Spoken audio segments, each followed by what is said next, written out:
While Typhoon Uwan brought heavy rains, it wasn't just the winds that caused destruction.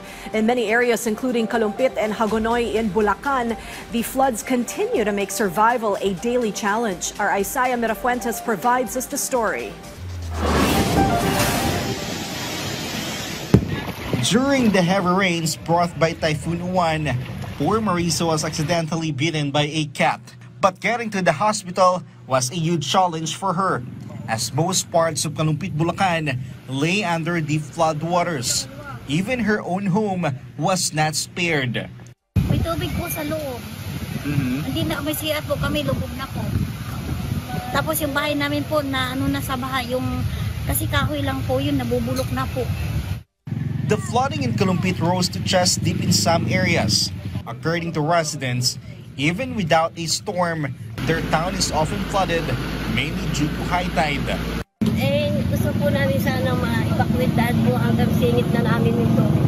According to the Kalumpit MDRRMO, more than 500 individuals are sheltering in 10 evacuation centers in the municipality.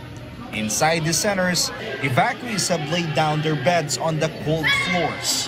Hindi pa rin lumuhupa yung ibang barangay namin na nawawalan ng tubig mula ng July. Ngayon, sundan na naman itong bagyo na to.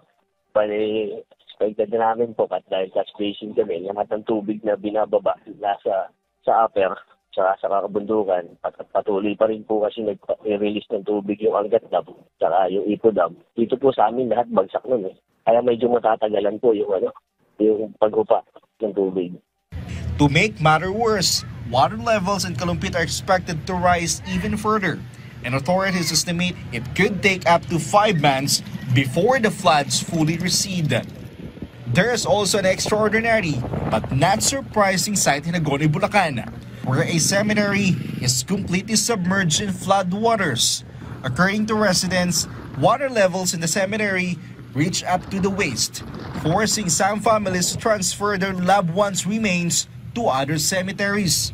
The widespread flooding in Hagonoy is a perennial problem, compounded by storm tide or the combined and simultaneous effect of high tide and storm surge.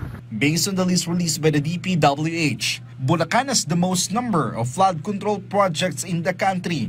Yet, when strong typhoons hit, Bulacan is still the first to be submerged, with some towns seemingly left to drown in flood waters. Isaiah Mirafuentes from the National TV Network for New and Better Philippines.